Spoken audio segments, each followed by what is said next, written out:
Welcome everyone to the Tuesday reading stream. Of course, tonight we'll be continuing Vladimir Lenin's Imperialism, the highest stage of capitalism. I decided to just keep the um, keep the no background off. Whether I continue that depends.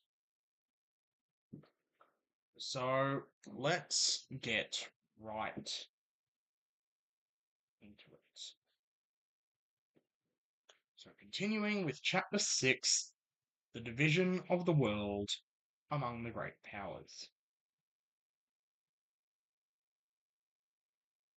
In his book, The Territorial Development of the European Colonies, A. Supan, the geographer, gives the following brief summary of this development at the end of the 19th century. I will give you that for a bit.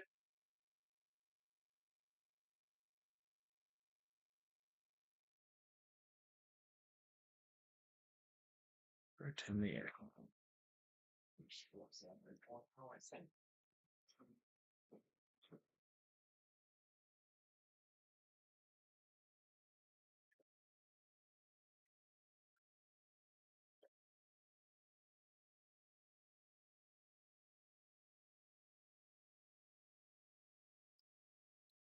As there are no unoccupied territories, that is, territories that do not belong to any state, in Asia and America, Mr. Supan's conclusion must be carried further. And we must say that the characteristic feature of this period is the final partition of the globe, not in the sense that a new partition is impossible. On the contrary, new partitions are possible and inevitable, but in the sense that the colonial policy of the capitalist countries has completed the seizure of the unoccupied territories on our planet. For the first time, the world is completely divided up, so that in the future only redivision is possible. Territories can only pass from one owner to another, instead of passing as unowned territory to an owner. Hence, we are passing through a peculiar period of world colonial policy, which is closely associated with the latest stage in the development of capitalism, with finance capital. For this reason, it is essential, first of all, to deal in detail with the facts, in order to ascertain exactly what distinguishes this period from those preceding it, and what the present situation is. In the first place, two questions of fact arise here. Is an intensification of colonial policy, an intensification of the struggle for colonies, observed precisely in this period of finance capital? And how, in this respect, is the world divided at the present time? The American writer Morris, in his book on the history of colonization, has made an attempt to compile data on the colonial possessions of Great Britain, France, and Germany during different periods of the 19th century. The following is a brief summary of the results he has obtained. The table there.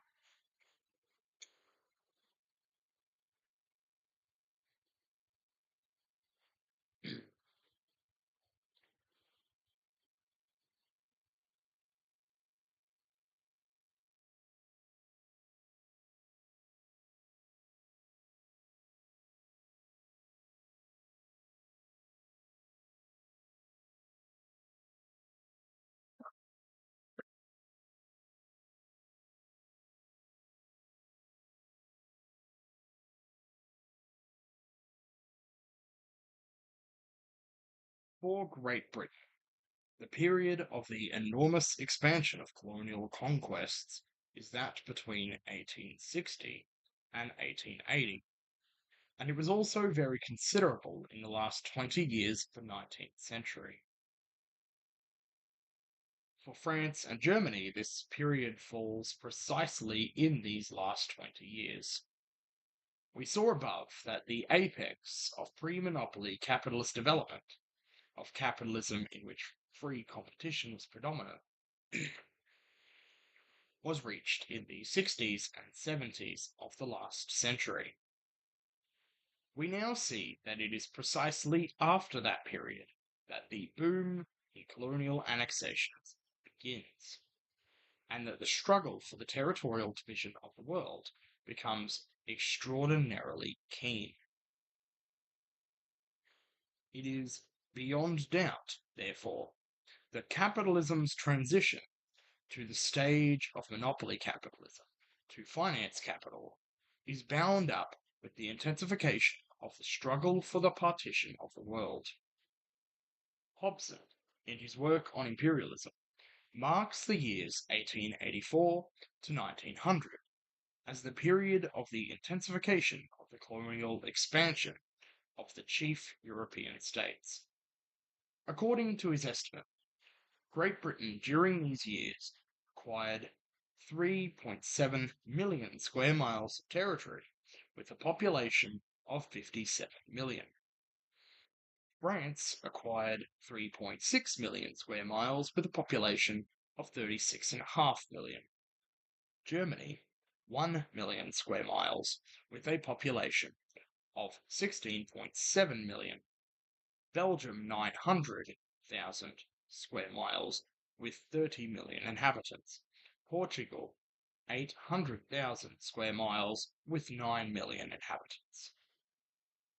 The quest for colonies by all the capitalist states at the end of the 19th century, and particularly since the 1880s, is a commonly known fact in the history of diplomacy and of foreign affairs. When free competition in Great Britain was at its zenith, i.e., between 1840 and 1860, the leading British bourgeois politicians were opposed to colonial policy and were of the opinion that the liberation of the colonies and their complete separation from Britain was inevitable and desirable. M. Beer, in an article, Modern British Imperialism, published in 1898, shows that in 1852, Disraeli, a statesman generally inclined towards imperialism, declared, "The colonies are millstones around our necks." But at the end of the 19th century, the heroes of the hour in England were Cecil Rhodes and Joseph Chamberlain, open advocates of imperialism, who applied the imperialist policy in the most cynical manner. Cecil Rhodes is certainly going to be a figure that we get back to at the end of this unit when we read The Anglo-American Establishment by Carol Quigley, because Cecil Rhodes has a big role to play there.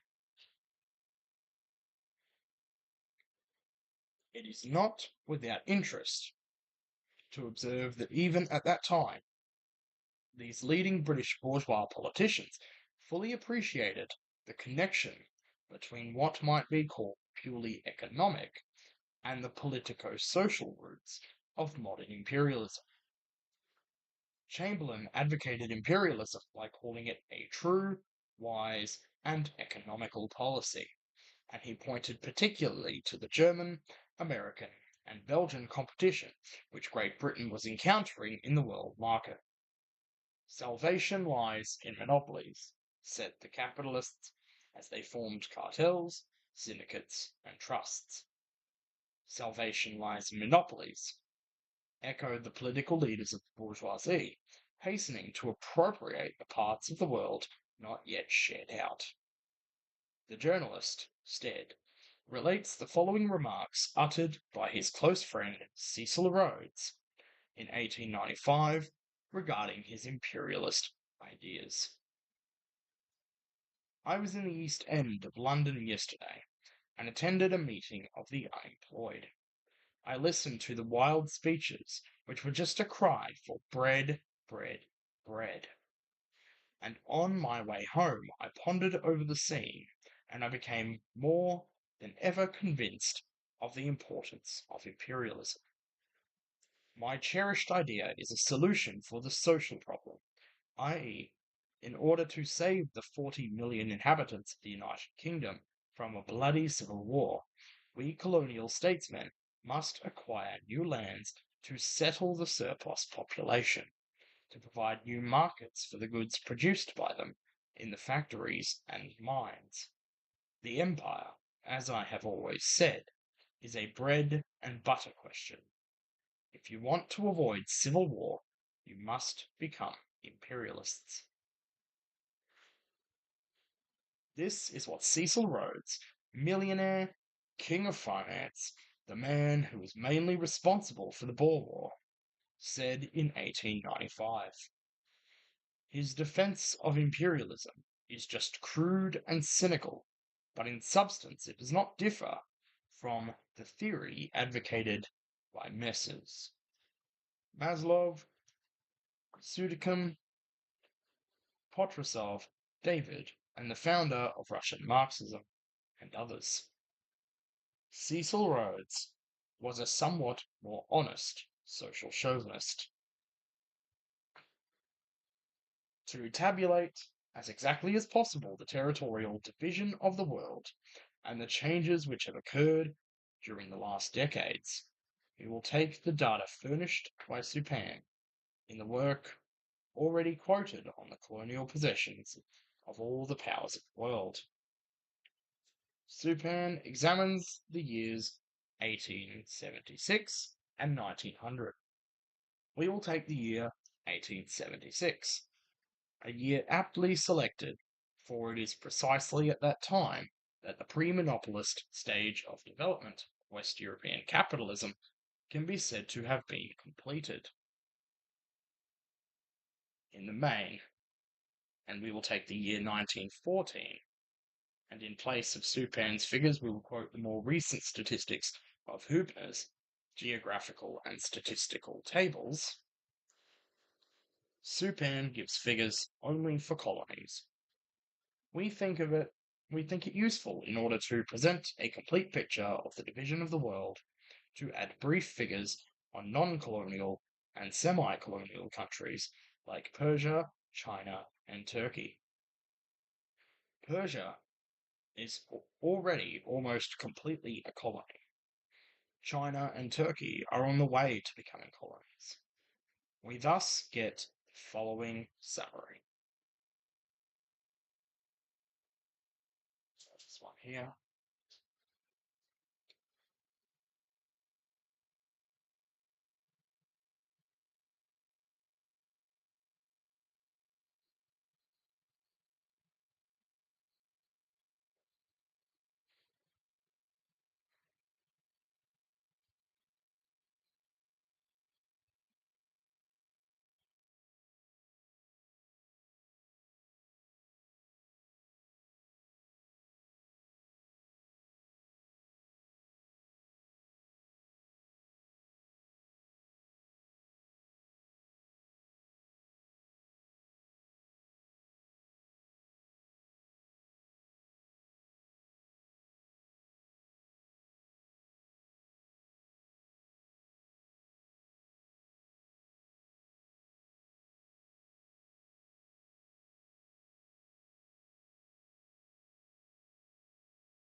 You see from these figures how complete was the partition of the world at the end of the 19th and beginning of the 20th centuries.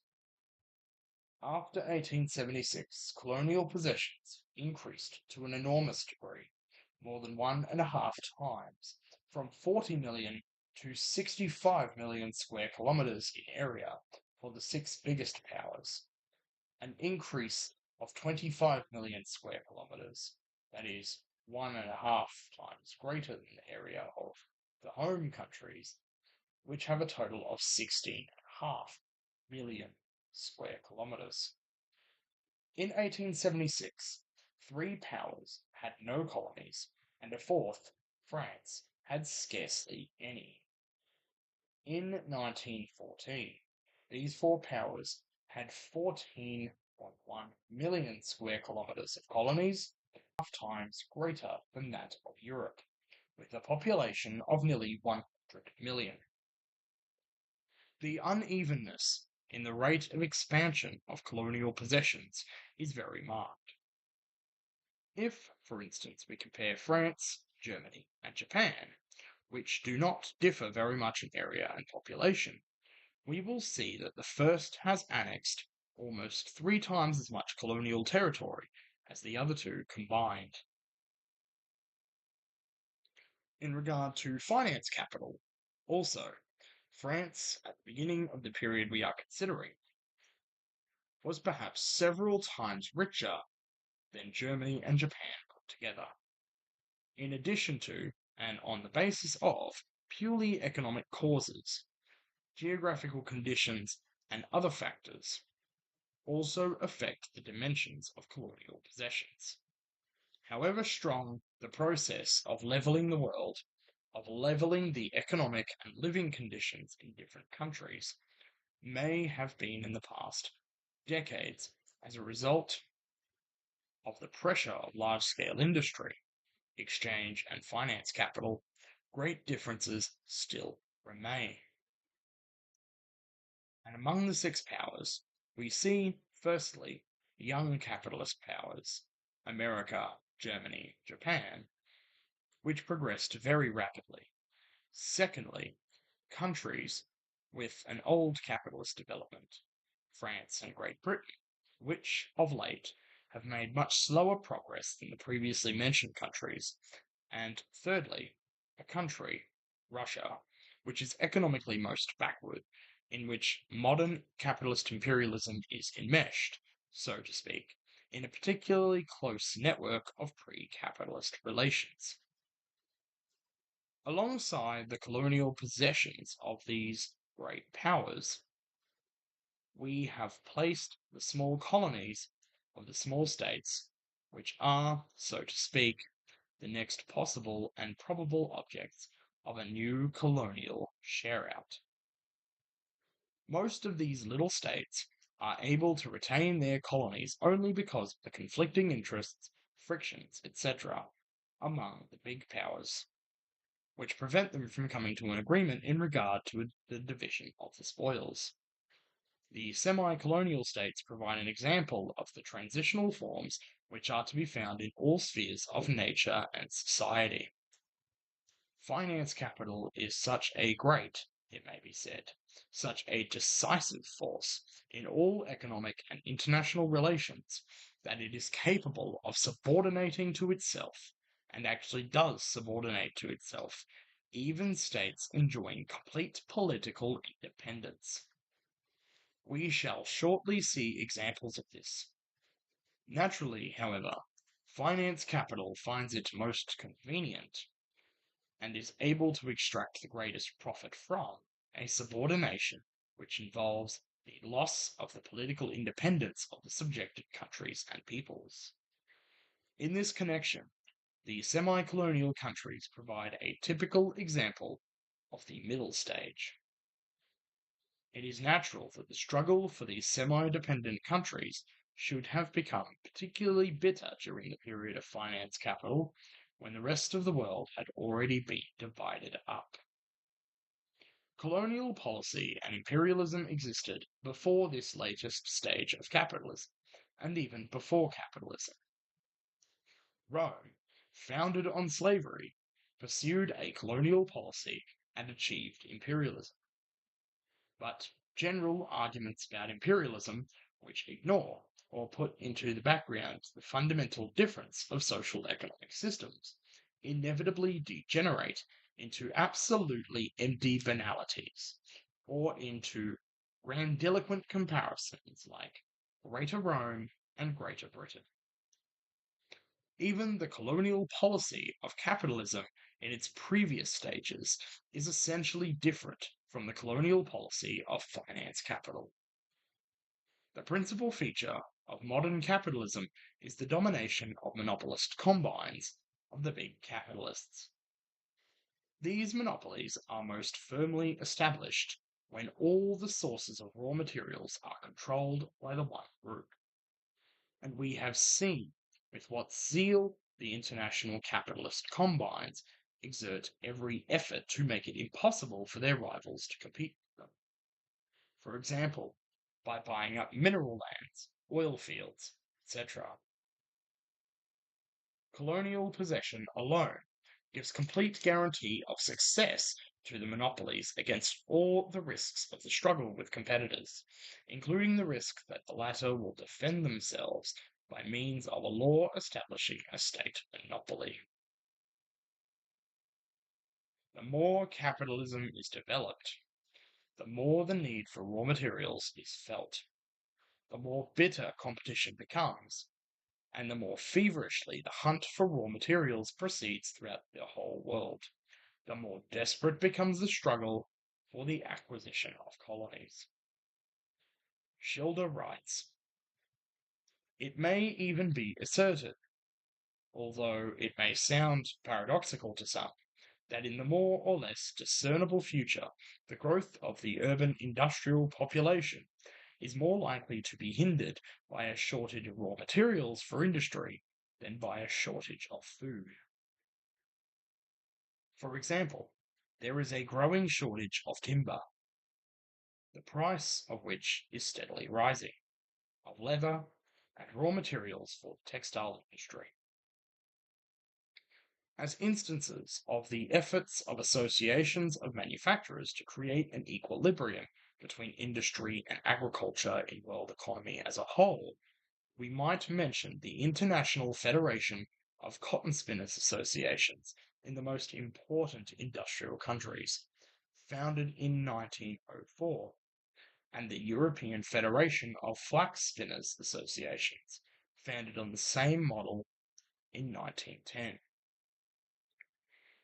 The bourgeois reformists, and among them particularly the present-day adherents of Kautsky, of course, try to belittle the importance of facts of this kind by arguing that it would be possible to obtain raw materials in the open market without a costly and dangerous colonial policy, and that it would be possible to increase the supply of raw materials to an enormous extent simply by improving agriculture. But these arguments are merely an apology for imperialism, an attempt to embellish it, because they ignore the principal feature of modern capitalism, monopoly.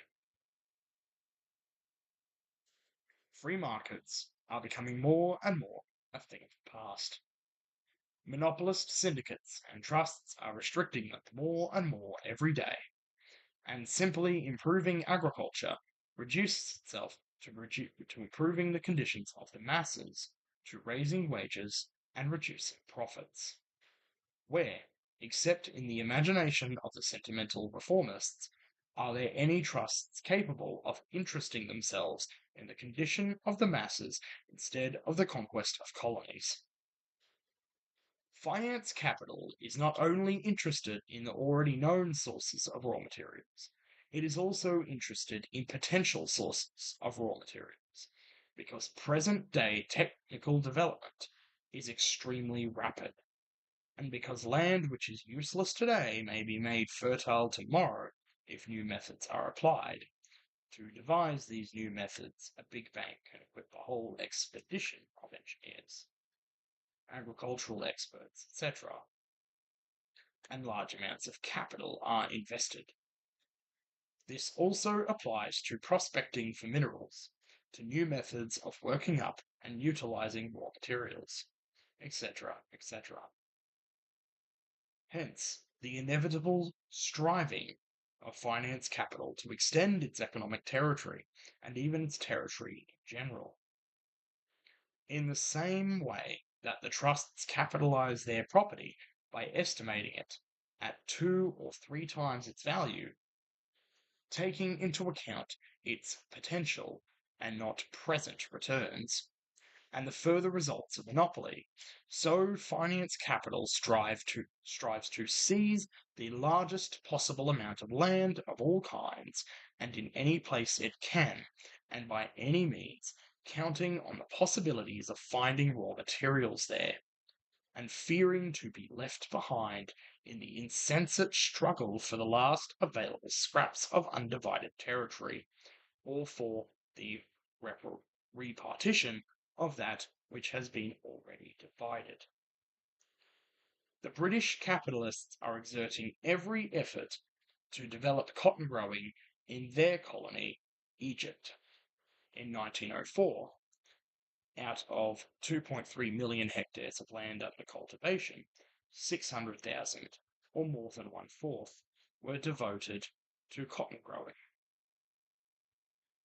The Russians are doing the same in their colony, Turkestan, and they are doing so because in this way they will be in a better position to defeat those foreign competitors, to monopolize the sources of raw materials and form a more economical and profitable textile trust in which all the processes of cotton production and manufacturing will be combined and concentrated in the hands of a single owner. The necessity of exporting capital also gives an impetus to the conquest of colonies, for in the colonial market it is easier to eliminate competition, to make sure of orders, to strengthen the necessary connections, etc., by monopolist methods, and sometimes it is the only possible way. The non-economic superstructure which grows up on the basis of finance capital, its politics, and its ideology, stimulates the striving for colonial conquest. Finance capital does not want liberty, it wants domination, as Hilferding very truly says. And a French bourgeois writer, developing and supplementing, as it were, the ideas of Cecil Rhodes, which we quoted above, writes that social causes should be added to the economic causes of modern colonial policy. Owing to the growing difficulties of life which weigh not only on the masses of the workers, but also on the middle classes, impatience, irritation, and hatred are accumulating in all the countries of the old civilization and are becoming a menace to public order. Employment must be found for the energy which is being hurled out of the definite class channel. It must be given an outlet abroad in order to avert an explosion at home.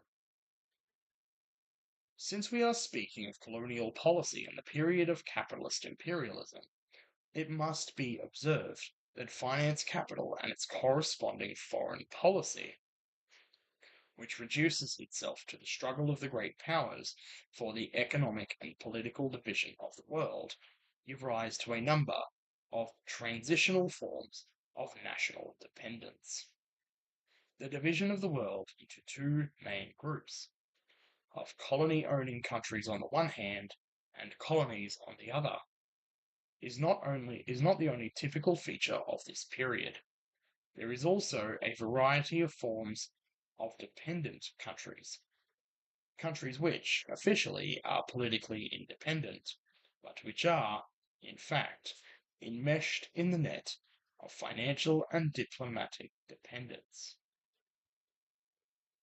We have already referred to one form of dependence, the semi-colony.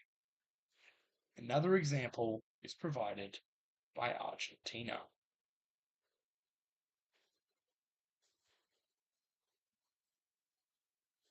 South America, and especially Argentina, writes Charles Gavernitz in his work on British imperialism, is so financially dependent on London that it ought to be described as almost a British commercial colony.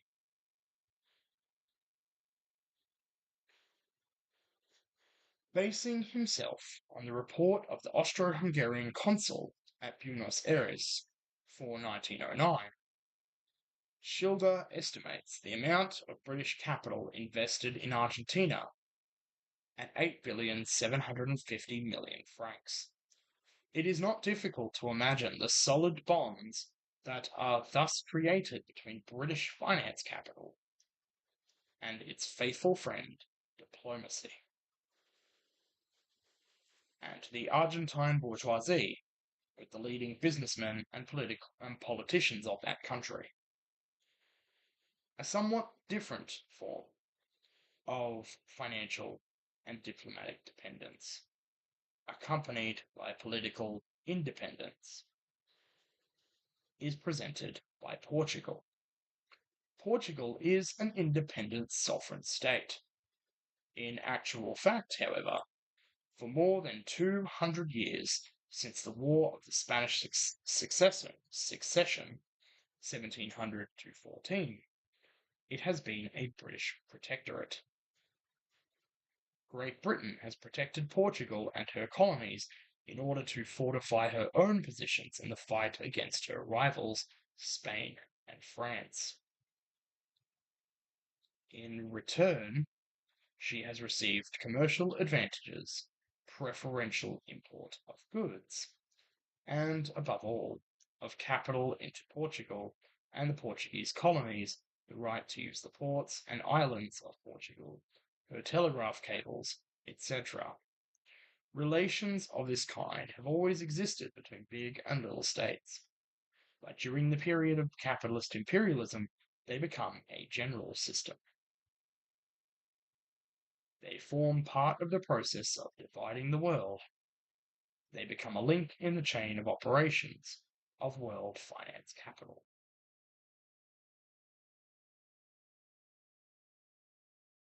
So, a protectorate. So, that is basically what we are. That is basically what Australia is to America. That is essentially what Australia is. We are a protectorate. We are a sub-imperial power, as Clinton Fernandez calls it in the title of the next book in this unit after imperialism. That is essentially a formal political independence, but with financial and diplomatic dependence, that sort of has a mini empire of its own. Like there are sort of Australian colonies in Polynesia, um, or at least there were, but there is sort of like a sphere of influence there. Um, but while there is like formal political independence, there is a sense in which Australia is dependent, is a dependent country. Uh, so, and he describes it here as a protectorate, and that is a more typical term than like calling it sub-imperial. Um, but yeah, a protectorate. We are essentially an American, well, first a British, but then an American protectorate in the Asia Pacific. That is what Australia is. We are, in effect, a maritime protectorate for America. So, yeah. In order to complete our examination of the question of the division of the world, we must make the following observation. This question was raised quite openly and definitely not only in American literature after the Spanish-American War, and in English literature after the Boer War at the very end of the 19th century and the beginning of the 20th. Not only has German literature, which always jealously watches British imperialism, systematically given its appraisal of this fact, but it has also been raised in French bourgeois literature in terms as wide and clear as they can be made from the bourgeois point of view. We will quote Friault, the historian, who, in his book Political and Social Problems at the End of the 19th Century, in the chapter The Great Powers and the Division of the World, wrote the following. During recent years, all the free territory of the globe, with the exception of China, has been occupied by the powers of Europe and North America. Several conflicts and displacements of influence have already occurred over this matter, which foreshadow more terrible outbreaks in the near future. For it is necessary to make haste. The nations which have not yet made provisions for themselves run the risk of never receiving their share and never participating in the tremendous exploitation of the globe, which will be one of the essential features of the next century, i.e., 20th. That is why all Europe and America has lately been afflicted with the fever of colonial expansion, of imperialism, that most characteristic feature of the end of the 19th century. And the author added, in this partition of the world, in this furious pursuit of the treasures and of the big markets of the globe, the relative power of the empires founded in this 19th century is totally out of proportion to the place occupied in Europe by the nations which founded them. The dominant powers in Europe, those which decide the destinies of the continent, are not equally preponderant in the whole world. And as colonial power, the hope of controlling hitherto unknown wealth will obviously react to influence the relative strength of the European powers. The colonial question, if you will, imperialism, if you will, which has already modified the political conditions of Europe, will modify them more and more. So that is chapter 6 done.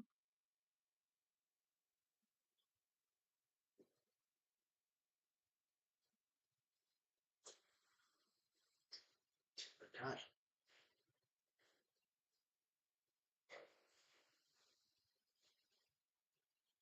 So I'll keep going with chapter 7.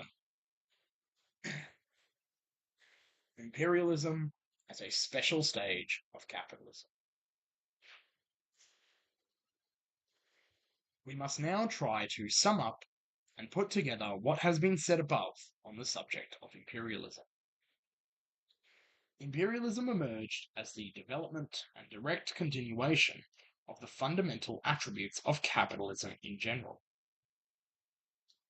But capitalism only became capitalist imperialism at a definite and very high stage of its development, when certain of its fundamental attributes began to be transformed into their opposites, when the features of a period of transition from capitalism to a higher social and economic system began to take place and reveal themselves all along the line. Economically, the main thing in this process is the substitution of capitalist monopolies for capitalist free competition. Free competition is the fundamental attribute of capitalism and of commodity production generally. Monopoly is exactly the opposite of free competition, but we have seen the latter being transformed into monopoly before our very eyes, creating large-scale industry and eliminating small industry, replacing large-scale industry by still larger-scale industry, finally leading to such a concentration of production and capital that monopoly has been and is the result. Cartels, syndicates, and trusts, and merging with them the capital of a dozen or so banks, manipulating thousands of millions.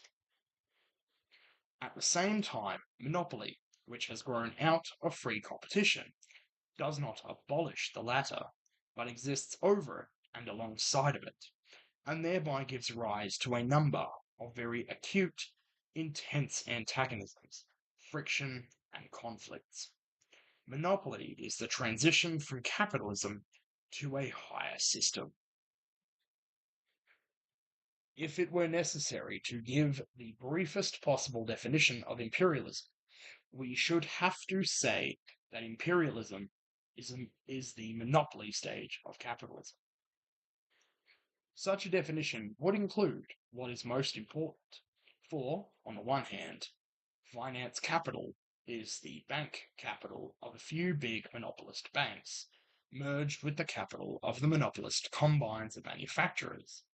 And, on the other hand, the division of the world is the transition from a colonial policy, which has extended without hindrance to territories unoccupied by any capitalist power, to a colonial policy of monopolistic possession of the territory of the world, which has been completely divided up. But very brief definitions, although convenient, for they sum up the main points, are nevertheless inadequate, because very important features of the phenomenon that has to be defined have to be especially deduced. And so, without forgetting the conditional and relative value of all definitions, which can never include all the concatenations of the phenomenon in its complete development, we must give a definition of imperialism that will embrace the following 5 essential features. 1. The concentration of production and capital developed to such a high stage that it created monopolies which play a decisive role in economic life. 2. The merging of bank capital with industrial capital, and the creation, on the basis of this finance capital, of a financial oligarchy. 3. The export of capital, which has become extremely important as distinguished from the export of commodities. 4. The formation of international capitalist monopolies which share the world among themselves. And 5. The territorial division of the whole world among the greatest capitalist powers is completed. Imperialism is capitalism in that stage of development in which the dominance of monopolies and finance capital has established itself, in which the export of capital has acquired pronounced importance, in which the division of the world among the international trusts has begun, in which the division of all territories of the globe among the great capitalist powers has been completed. We shall see the 2 main trends in the working class movement.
Just having some technical difficulties because, of course, I